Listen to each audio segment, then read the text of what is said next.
আমি যখন এসএসসি পরীক্ষা দিই, আমার পুরো উপজেলা থেকে আমি যখন কলেজে ভর্তি হই, তখন একজন কর্মকর্তাও ছিল না যে আমার কাগজটা সত্যায়িত করে দিবে। আমি আমার যে প্রতিষ্ঠান থেকে পড়েছেন, ওই প্রতিষ্ঠানের যিনি মূলত আমাদের যে হেড টিচার ছিলেন, ওনার কাছে আমি যাই যে উনি সবচেয়ে, কারণ ওনাকে আমরা সবচেয়ে বেশি ভয় পেতাম, তো ওনার কাছে যাই যে আমার কাগজগুলো সত্যায়িত করে দিতে হবে। তো তখন উনি বলে, বাবা এই কাজ তো আমি করতে পারবো না। তখন আমি সহযোগী যারা ছিলেন, তারা আরো যারা ছিলেন, আমি যাই। তখন তারা আমাকে বলে, আমরা এইখানে এই প্রতিষ্ঠানের কেউ নেই যে তোমার এই কাগজটা সত্যায়িত করে দিতে পারে। আমি বললাম, তাহলে স্যার আমি যে আমাকে কালকে আমার কলেজে ভর্তি হতে হবে, এই কাগজটা সত্যায়িত কে করে দিতে পারে? বলে, এই কাগজটা সত্যায়িত করে দিতে পারেন এই উপজেলাতে 2 থেকে 3 জন মানুষ। আমি বললাম, তারা কারা? ওনারা তখন আমাকে বললেন, উপজেলার যিনি ইউনো আছেন উনি করে দিতে পারেন, অথবা ভেটেনারিতে যারা আছেন ওখানে উপজেলাতে, তারা এই কাজটা করে দিতে পারেন। আমি উপজেলাতে যাই এবং উপজেলাতে যাওয়ার পরবর্তী সময়ে আমার ওখানে 2 থেকে 3 ঘন্টা অপেক্ষা করার পরে আমি আমার কাগজটা সত্যায়িত করতে সক্ষম হই। তখনই আমার মনের মধ্যে একটা সিভিল সার্ভিসের যে ড্রিমটা, এটা জাগে যে একদিন এমন একজন কর্মকর্তা হবো যে যেদিন আমি অন্যর কাগজ সত্যায়িত করে দিতে পারবো। মাঝখানে কলেজে ভর্তি হওয়ার পরে আমার বিপত্তি বাজে, আমার দরিদ্র পিতামাতা আমার পড়াশোনার খরচ চালাতে ব্যর্থ হয়। তখন আমি একটা কোম্পানিতে চাকরি নিই। কোম্পানিতে কাজ করার পরিপ্রেক্ষিতে আমার পড়াশোনা প্রায় বন্ধ হয়ে যায়। একটা পর্যায়ে আমি মেসের যে খাবারের টাকা, এটা দিতে পারি না। ছোট ভাইরা সবাই মিলে পরামর্শ করে আমার খাবার বন্ধ করে দেয়। তখন হতাশা, দুঃখ, কষ্টে পড়াশোনা বাদ দিয়ে চলে যায় বাড়িতে। নিজের মেসের যে মানে যত আসবাবপত্র ছিল সবকিছু বিক্রি করে দিই। ঢাকাতে এসে একটা সিকিউরিটি কোম্পানিতে চাকরি করি 4,000 টাকা, এবং 4 মাস আমি সিকিউরিটি কোম্পানিতে চাকরি করার পরে আমার মনে হয়েছে যে পড়াশোনাটা বাদ দিয়েছি, ভালো করেছি, অন্তত কিছু টাকা পাচ্ছি চাকরি করার জন্য। তখন আমার এক বন্ধু ঢাকাতে আসেন কোচিং করার জন্য, সে বিশ্ববিদ্যালয় ভর্তি পরীক্ষা দিবেন। তখন আমি একটু বলে রাখি, 2012 সালে আমি কিন্তু 3টা বিশ্ববিদ্যালয়ে চান্স পেয়েছিলাম, বাট অর্থের অভাবে আমি বিশ্ববিদ্যালয়ে ভর্তি হতে পারি নাই। তখন আমি পড়াশোনা করি, চাকরিটাতে যখন জয়েন করি, তখন আমার বন্ধু সেকেন্ড টাইম দেওয়ার জন্য ঢাকাতে আসেন, ঢাকা বিশ্ববিদ্যালয় পরীক্ষা দিতে।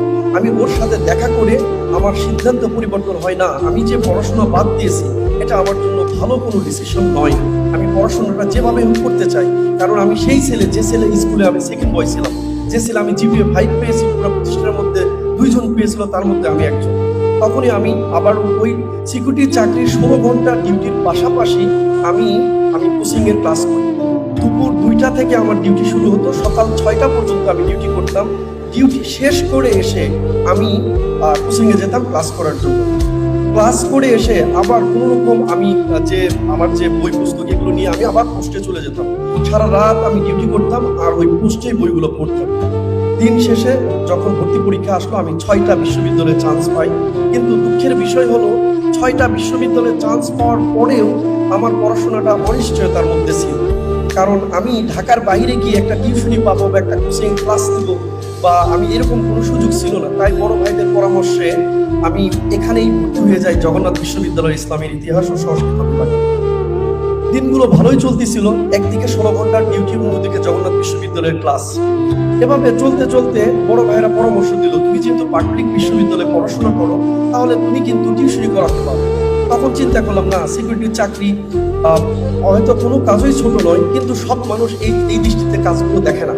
তখন আমি টিউশনির চেষ্টা করি, কিন্তু ইসলামের ইতিহাস ও সংস্কৃতি সাবজেক্ট পড়ার কারণে দেখা গেছে আমি টিউশনি পেতাম না। তারা মনে করতে, এই ছেলে ম্যাথে পারে না, এই ছেলে ইংলিশ ভালো পারে না, তাহলে আমার ছেলেকে কি পড়াবে? তাহলে ক্লাস 2 একটা বাচ্চা পড়াতে জন্য বুয়েটের একটা স্টুডেন্ট দরকার।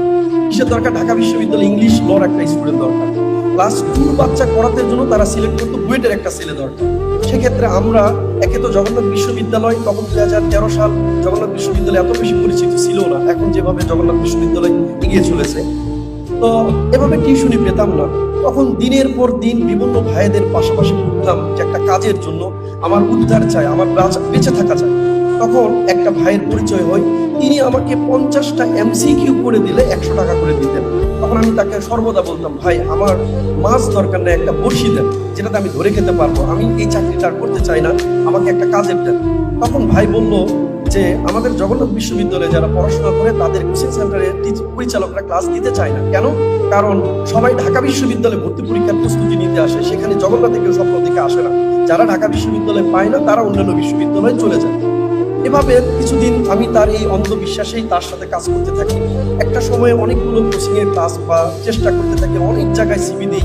একটা পর্যায়ে কিছু জায়গাতে আমার ক্লাসের সুযোগ হয়, কিন্তু আমি 360 টাকা পেমেন্টের 2 ঘন্টার ক্লাস নিয়ে কখনোই ঢাকা শহরে 5,000 টাকা মাসে চলার মতো আমার সক্ষমতা ছিল না। তখন আমি একদিকে কোচিংয়ের ক্লাস, একদিকে বাসার টিউশনি, অন্যদিকে সিকিউরিটির চাকরি করতে থাকি। 2015 সালের দিকে এসে যখন আমার একটু সচ্ছলতা আসে, তখন আমি আমার কোম্পানিকে জানিয়ে দিই যে আমি আর এই চাকরিটা করতে পারবো না স্যার, আমার জন্য দোয়া করবেন, ভবিষ্যতে আমি যেন ভালো কিছু করতে পারি। 2016 সালের 12 জানুয়ারি আমি সিকিউরিটির চাকরি থেকে রিজাইন দিই এবং আমি তখন ফাইনাল ইয়ারে পড়াশোনা করি। ফাইনাল ইয়ারে পড়াশোনা করার পরে এখন অনিশ্চয়তা একটা জীবন চলে আসছে। জীবনে অন্যদের থেকে অনেক স্ট্রাগল করে একটা বিশ্ববিদ্যালয়ে ফাইনাল ইয়ারে চলে আসছি। এর পরবর্তী জীবন কি হবে? গ্রামের অনেক মানুষ বলতে শুরু করলেন, পড়াশোনা করে কিছু হয় না।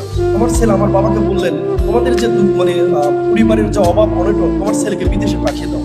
তো আমাদের এই অঞ্চলে একটা ট্রেডিশন আছে বগুড়ার দিকে, যাদের জমি আছে তারা জমিতে চাষবাস করত, আর যাদের জমি নাই তারা বিদেশে চলে যেত, বিভিন্ন এনজিও বা ঋণদাতা সংস্থার কাছ থেকে ঋণ গ্রহণ করে বিদেশে প্রবাসী শ্রমিক হিসেবে কাজ করে মাসে মাসে যে টাকাটা পাঠাতেন, সেই টাকা দিয়ে মূলত ওই ঋণগুলো পরিশোধ করতেন।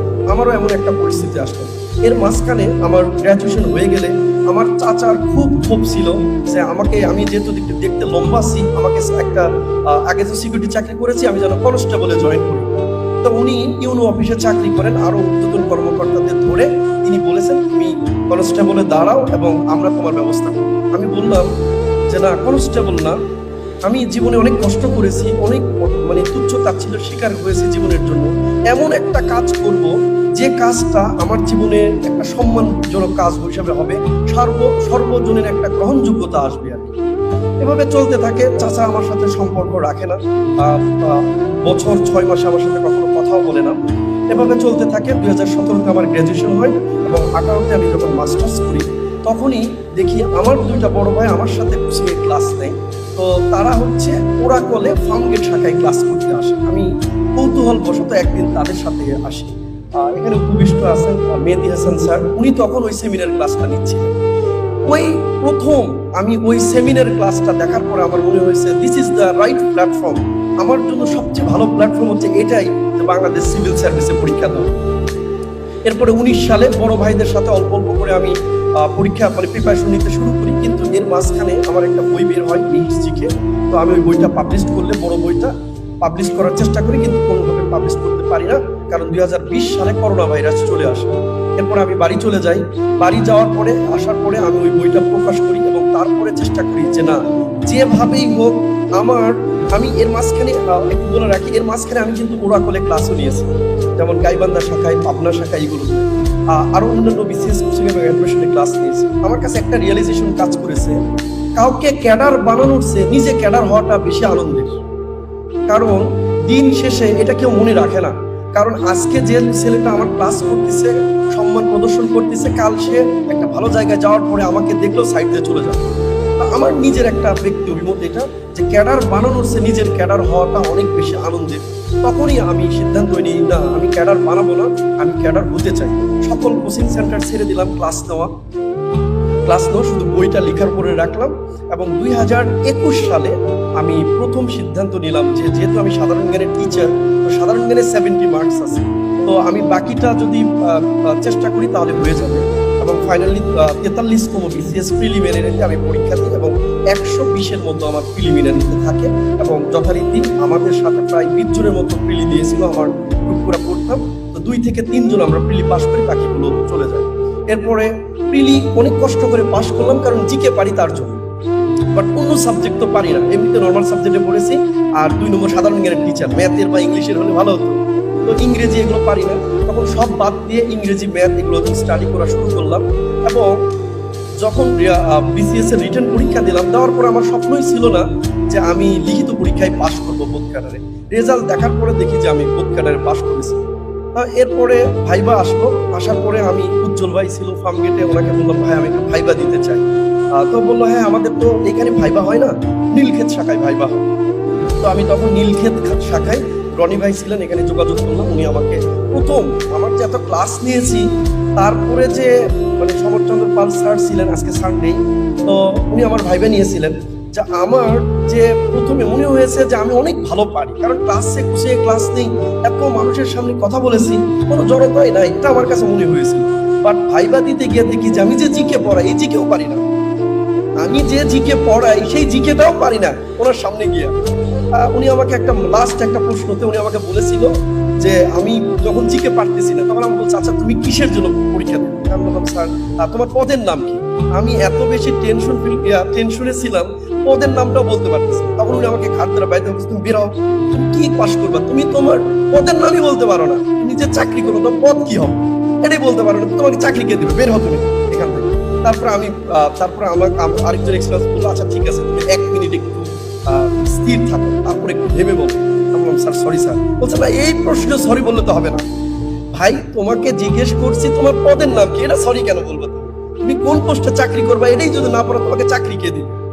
যাই ফাইনালি ওই দিনের আমার ওই ধাক্কাটা অনেক বেশি লেগেছে যে না, আমি শুধু সাধারণ জ্ঞান জানি, এই সাধারণ জ্ঞান দিয়ে ভাইবাতে ভালো করা সম্ভব না, আরো অনেক কিছু আছে।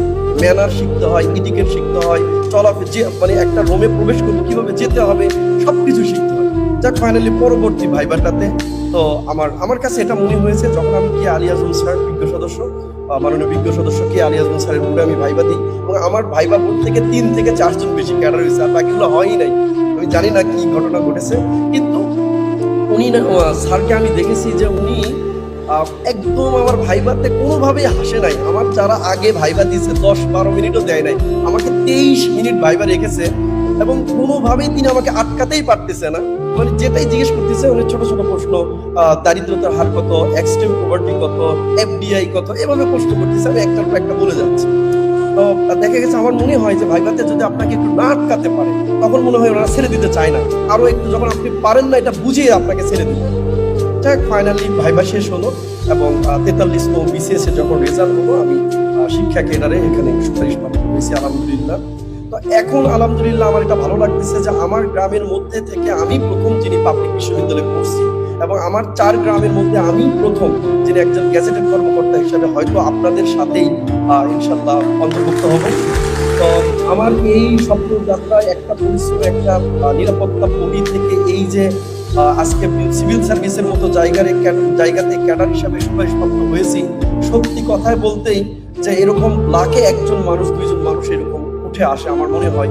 তো আমি এই জায়গা থেকে আমার যারা সঙ্গী ছিলেন, সাথী ছিলেন, কষ্ট করেছেন, অনেকে হয়তো করতে পারে নাই, যারা আমাকে বিভিন্নভাবে সহযোগিতা করেছেন আমার এই চলার পথে, সবার জন্য আমার অনেক অনেক কৃতজ্ঞতা এবং ভালোবাসা, এবং একই সাথে ওরাকল বিসিএস এর জন্য ভালোবাসা এবং অনেক অনেক অভিনন্দন থাকলো।